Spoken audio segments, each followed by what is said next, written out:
let's have the talk.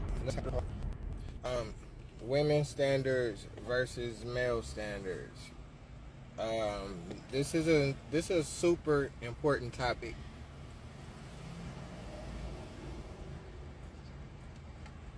Let me tell you why. This is super important because women have a high list and set of expectations that they put that's for men, which is fine, no problem.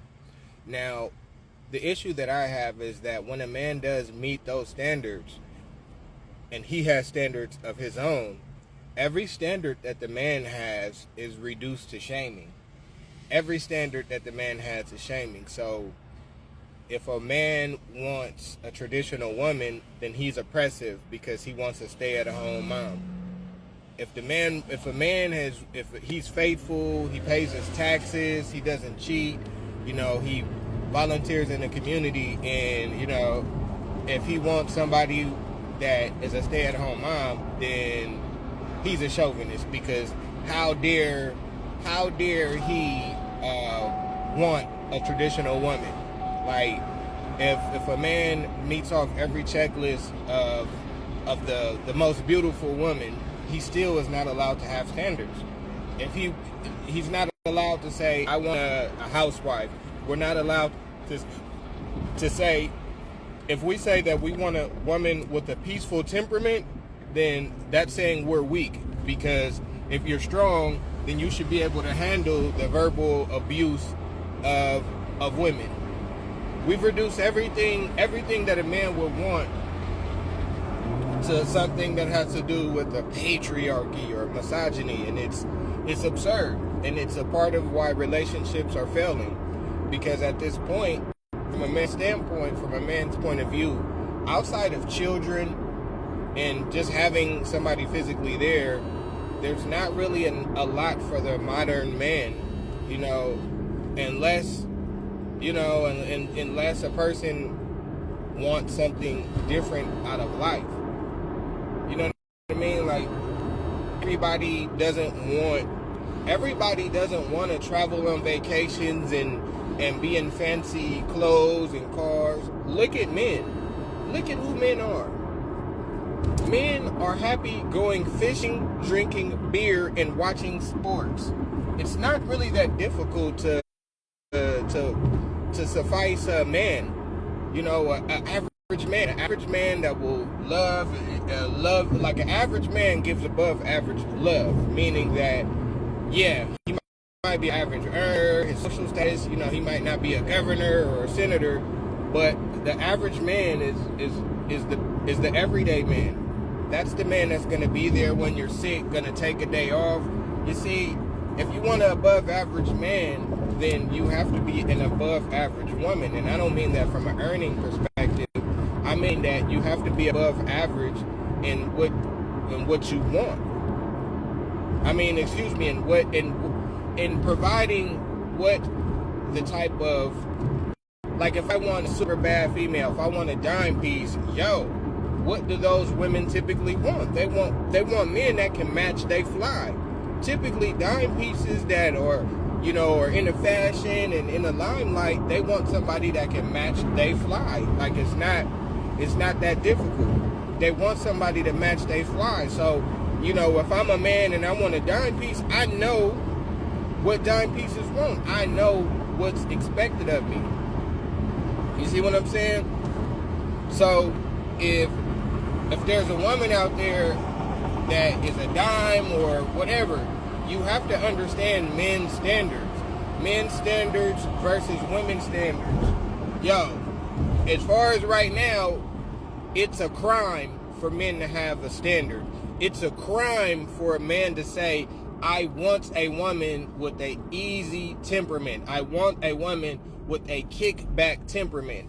That is shaming. If you say, I want a woman, see, it doesn't matter how you say it. That's the part that's crazy to me. That it doesn't matter how you say it. If you say you don't want a woman with an attitude, then you're stereotyping. If a woman says that she doesn't want a dude that's broke, she's just telling it like it is. It's stereotypical if you say that I don't want a woman with an attitude, but it's just everyday life if a woman says, I don't want a black man that's broke. So we've created an unrealistic way of dealing with each other, dealing with reality so bad to the point to where it's impossible for men to have standards. If men can't have standards for relationship, then all we gonna do is use women for easy sex. I don't care if you don't like it. I don't care if it don't sound politically correct. If men are not allowed to have standards as far as relationships, then the only thing that we could do is just have sex. That's it. Like, men are not Jesus, and women aren't either. Women shouldn't have to sacrifice everything for a whack-ass man. In the same way, a man shouldn't have to sacrifice everything for a chick that ain't got her stuff together. It literally goes both ways. It goes both ways. But I'm telling you, when it comes to standards, we're having issues because we're telling men, yo, you can't be short. Yo, you gotta have game. You gotta know how to dress. You gotta have a passport. You gotta go here. You gotta go here. You gotta do that. You gotta do this. You gotta do this. But me, accept me how I am. What in the fuck? What in the fuck?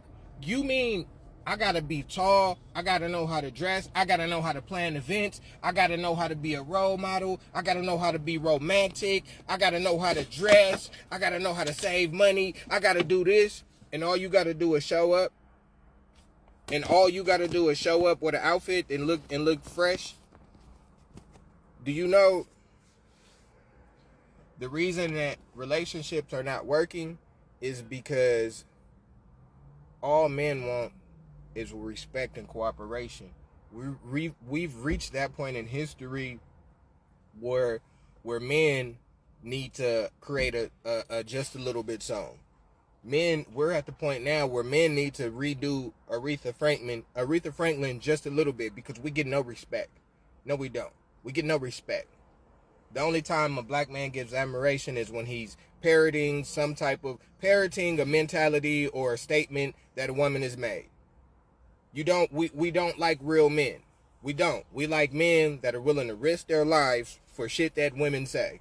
That's where we're at. We don't want real men. We don't like men that are strong, that can speak their opinion. You want a man that is politically correct and that parrots everything that society says. You want a man that interprets gender identity the way that TV does. That's a strong man to you. A man that parrots the mainstream ideas. Not a man that's raised firm in his belief and that sticks in his belief. See, our standards, everything about our standards have been reduced to hate. Oh, I want a woman with natural hair. Oh, well, you shaming a woman for doing what she want with her hair. Okay, if you want a tall man, that's just your choice. If I want a woman with natural hair, I'm stereotyping. When the only reason that sisters even wear hair like that, the only reason that they wear fake hair is because after World War II, when women, specifically black women, were able to enter into the work world, they weren't allowed to enter the work world with their natural hair. And centuries, even while slavery in the 1700s, there were laws against black women wearing natural hair because white women were jealous, and white men found natural black hair could be styled in so many different ways that, hey, they told black women to press and straighten their hair, because black women's style and it's unmatched. The things that you could do with natural black hair, you just can't do with any other type of hair. Our hair defies gravity. So it was a contract. In order for the black women to be accepted into the work world, she had to press her hair or condition her hair or do something to it to make it look. That's a part of the plan. When we talk about an agenda, that's the agenda. In order for the black woman to be a part of the white world, she has to sacrifice a part of her identity, which hair, you can't separate identity from hair. We're trying to create identities based off of how you feel about a penis and a vagina when we've been suppressed about, when we're restricted at the workplace from being ourselves, which is just wearing our hair. We're so concerned about how to identify with the feeling of having a penis or a vagina, that we don't want to even identify with who we are in our natural hair. And if a black man says anything about, hey, sister, this is not what I like, then we're told, I'll just put it like this. This is how black men are being treated in society. This is how black men are being treated. We're being treated like little kids by our women. Why? Because when a child is at the dinner table and he says, hey, mom, I don't like this meal that you're cooking. She says, well, then you won't eat. That's how y'all treating us. Like, well, you don't like our hair? Well, then you won't get no love. You gonna take what I give you. That ain't how you treat black men. That ain't how you treat black men. You don't treat black men like you gonna take what I give you. If you treat black men like you take what I give you, then the result is, okay, I'm gonna do what I want. You know what the result is when you tell black men you gonna take what I give you, and when you don't listen to black men, and we say what we want, when we tell you explicitly what we want and don't want, and you continue to ignore us, we stop giving a fuck. You know what black men do? We say, fuck it. I'm not gonna live my life trying to please people that all like right now. See, this is the way it works. The thoughts and the thugs. It's all white supremacy. The thoughts and the thugs. See, I'm not. Oh, y'all thought it was just me going bashing black women across the head? Hell no. Because thoughts and thugs are the most dangerous elements to the black community right now. Thoughts and thugs have been destroying the black community for half of a century. The thugs, if you are a black thug, then I hate to tell you this, you're whitewashed. If you're a black thug, you're whitewashed. If you're a black thug, you're whitewashed. I'm going to say it again. If you're a black thug, you're whitewashed. Why am I saying if you're a thug, you're whitewashed? If you're a black thug, you're whitewashed? Because between 1880 and 1930s, there were 12 million Europeans that came to New York. These migrants were unskilled.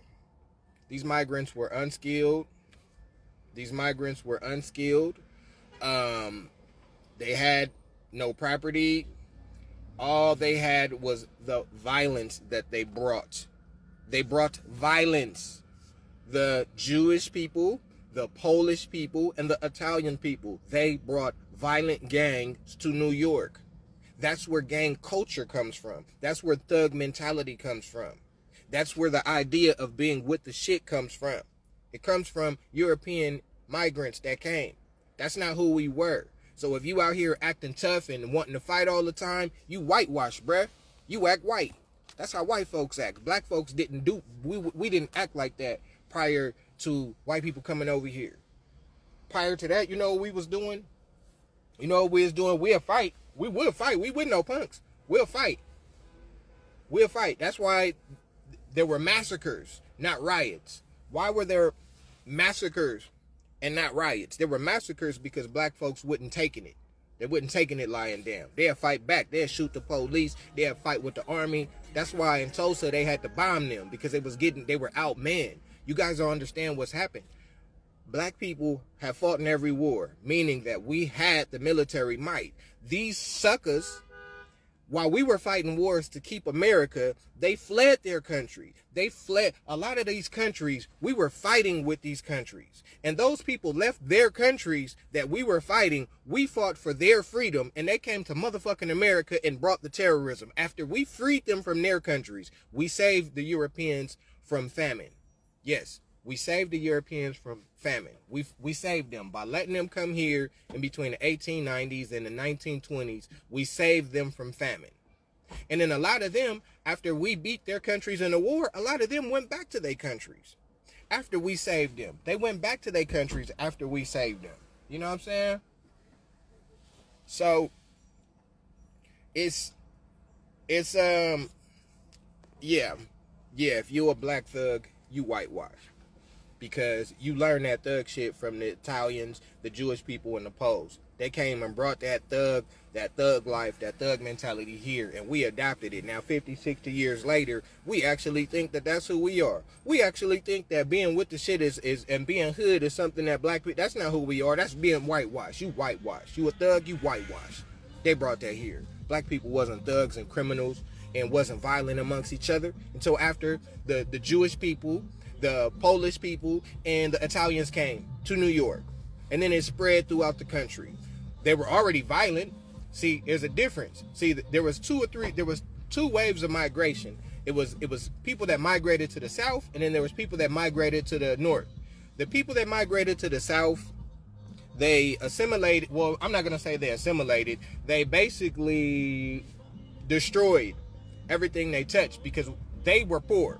They came from poor countries. A lot of migrants that came from European countries weren't considered white in their own country. So they had to come to America to get white privilege. They couldn't get white privilege in their own country because they weren't even considered white. The Irish weren't considered white. The Jewish weren't considered white. The Italians weren't considered white. Meaning that in their own places, they were secondhand citizens in their places. So they came to America to become first-class citizens because they couldn't get that status in their own countries.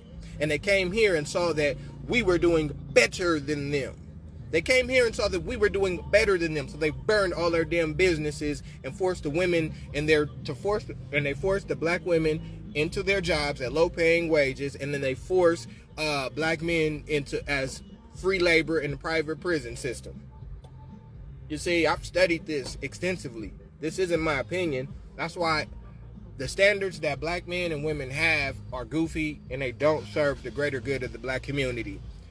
There is nothing to gain from a black man finding a woman that is thick and pretty.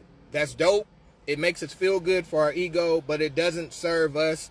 Having a girl that's thick and pretty has nothing to do with the woman bringing you peace, tranquility, and helping you in your purpose. It's a bonus if your woman is thick and pretty, but we leading with the wrong stuff.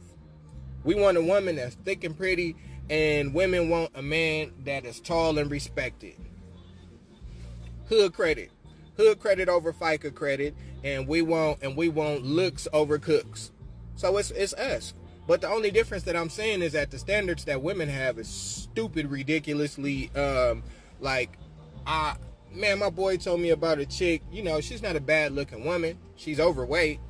She's severely overweight, 5'8", 5'9", 250. That's super overweight. I'm a short dude, and I don't weigh that much.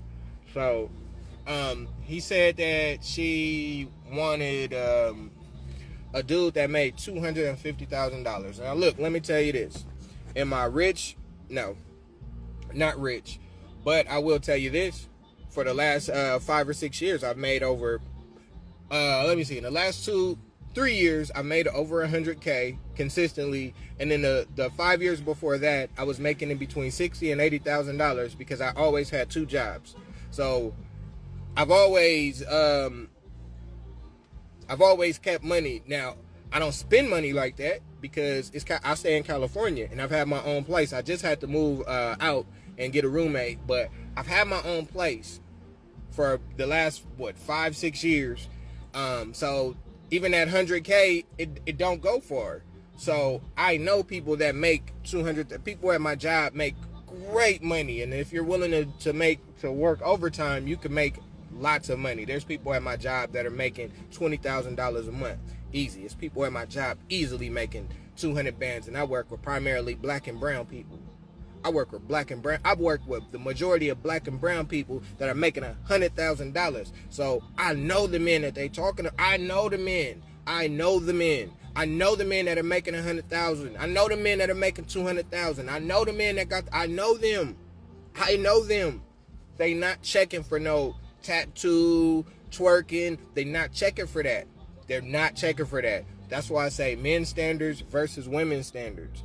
It's out of control. Like, to have the ability to shame a man because of his height, I get it. If you could control being broke, you know what I'm saying? You could control being broke. You can work more hours. You can't control your height and style. Like, I mean, if a man is if he's a good dude and he don't know how to dress, who fucking cares? If he's a good dude, he's willing to protect you. You know, maybe that's the thing. Like, the things that women want is ridiculous. Y'all want a dude that got hood credit. You want a dude that's willing to die over the Like, you don't want a man. You want a thug. You want a D-boy that you want a D-boy that's a beta. You want a D-boy that's sucker enough that he could be controlled by vagina. That's what you want. You don't want a good man because you're not attracted to good men. And the same thing with a lot of dudes. We don't want good women. We want thick and pretty women. So we do the same similar thing. It's just that I feel that it's just, for some reason, shaming a dude. What's up? Shaming a dude is just like, it's just like breathing air at this point. You can say whatever you want to and about a man. You can say anything that you want. You know, you could say dudes ain't, biggers ain't shit. You could say that all day long. Let it, man, or this my thing. Women's standards versus men's standards. There's a standard for a woman to where she could do anything she wants. She could have it all. She could do it all. If she wants a tall man, a short man, hell, if she wants two men, she could have it all. You know, like, it's hella crazy to me. Like, I've been seeing, there's a lot of black women that support interracial dating. Cool. Whatever you do is your business. But my thing is, there's hella pages where there's like support for interracial dating, where they're supporting black women that date white men. But I'm going to tell you this. There's not that same energy the other way around. But the cold part is, black men get accused of obsessing over white women all the time, but there's something called a white boy summer. Like, sisters be more obsessed with them than we do. There is no page. I don't know. Maybe I could be wrong. There's no page for swirlers for dudes. I've never seen it. I've only met one dude in my life I've only met one brother that act like he was too good for sisters, but he also had a black kid. So it's not like he was just speaking out of, but at the same time, I've only met one person that met the stereotype where they was like, oh, I don't want to date a black woman. I've only met one person like that in my whole life. I've only met one person in my whole life that was the stereotype of black man that they talked about. The one that makes hundreds of thousands of dollars and now exclusively wants to date white women. I've only met one of those people in my whole entire life. And I've met more sisters that have pretty much obsessed with the white boys. And it's kind of funny because, like, they don't have the same standards for them as they do us. Matter of fact, like, I've noticed there's something that even when it comes to dating women, when women are, when they become lesbians or bisexual, the standards that they have for men are completely different for the standards that they have for women. So, meaning, like, I've heard women say that, I don't know, I've heard them say the same stuff we say about dating, like, as far as paying for the first date and things like that. So it's just interesting. But when we're talking about standards, men's standards versus men's standards, we're basically talking about double standards, because technically it is impossible for a man to have a standard. It's impossible for a man to, they've pretty much told us that they don't want us having a weight requirement, height requirement, or temperament. If a man asks for a woman with a calm temperament, if you say that you don't want a woman with a over-aggressive temperament, you're weak. Can you imagine a man saying, imagine a man that is arrogant, as cocky as hell.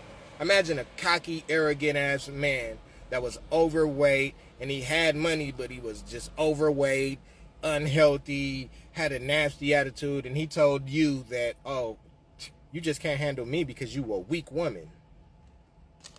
How that sound? How do it sound? Imagine a man overweight. Imagine a man overweight, not that attractive. Yeah, he makes money, but he's not spending it on you. Imagine this guy, he's overweight, he's overconfident, you know, he has a small penis, and then he's telling you, I mean, come on, telling you you can't handle him because you are weak. Can you imagine that? Can you imagine all you want is peace in your life, and then a woman telling you, you know what, it's peace. What, peace? No, you don't need peace. You need to be strong to handle me. Peace? There is no peace in coming from communicating with somebody that needs to be handled. There is no peace that comes from a person that needs to be handled. You hear what I'm saying? I have to handle work. I have to handle a supervisor. I have to handle racism. I shouldn't have to handle my woman. I have to handle racism. I have to handle the fact that only 1 in 10 black boys can read at their grade level. I have to handle that on average, 40%, only 40% of black men can even read at an 8th grade level. I have to handle that. I have to handle that I'm 7 times likely to be pulled over or accused of a crime that I didn't do. I have to handle that. That's what I have to handle. That's what I need to handle. So, as far as everything else, why would I need to handle a woman? Imagine that. Imagine if a man said everything to you that you said to a man. Right. Because down talking men is so normal that if a man said close to what you said, it would be considered shame. I'll give you an example. When a man criticizes a woman for any reason, it's called little d energy. So can you imagine that if any time a woman criticizes a man, we say, oh man, she got that bald head energy. You would be like, oh my God, why are you tearing black women down? Well, my thing is, oh my God, why are you tearing black men down? Every chance you get to say some shit about us, you do. And then whenever we have any type of standard, like, hey, I don't like how you guys are dressing. Hey, I don't like how you're wearing your hair. Hey, I think you guys should be healthy. So you mean to tell me you can have a preference on body, you can have a preference on finances, but for me to say I'd rather have a woman that can multiply my money than bring her own money, because your money doesn't benefit me in a relationship. Your money is yours. In what world does a woman come into a relationship? You could pay for your own stuff, which is good, but if your job if you have a job and you still want a man to do a traditional role, then your job doesn't mean anything. See, women's standard is 50-50. They say 50-50, but that's not what they mean. 50-50 in their mind means that we share 50-50, we share 50% of the decisions, while the man is still required to make at least 50% more. That's 50-50. 50-50 isn't we go half on everything. 50-50 is we share the decision making, but you still need to make 50% more than the woman. And you can't tell her how to spend her money. And you better have some money available when she blows through hers. That's 50-50. That's a modern relationship. That's a modern relationship. The modern relationship is that you can't tell a woman how to spend all of her money, but the moment that she runs out of her money and you can't give her money, then you ain't a good man. Oh, don't think I haven't been paying attention. I know what's going on. I know what's going on statistically. See, I'll give you a better one. What's going on statistically? The kids are being sacrificed. Specifically black boys. I'll give you an example.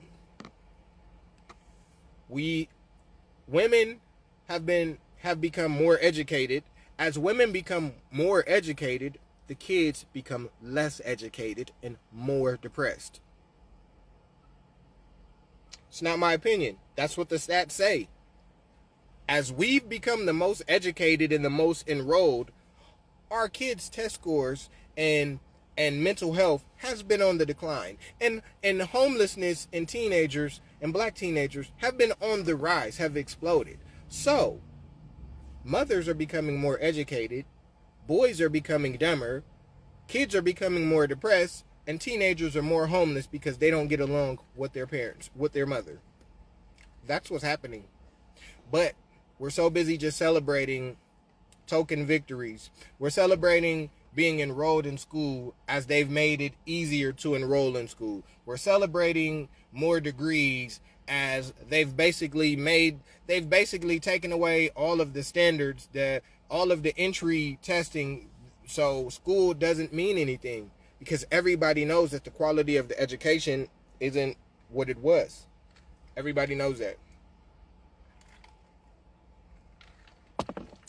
Everybody knows that.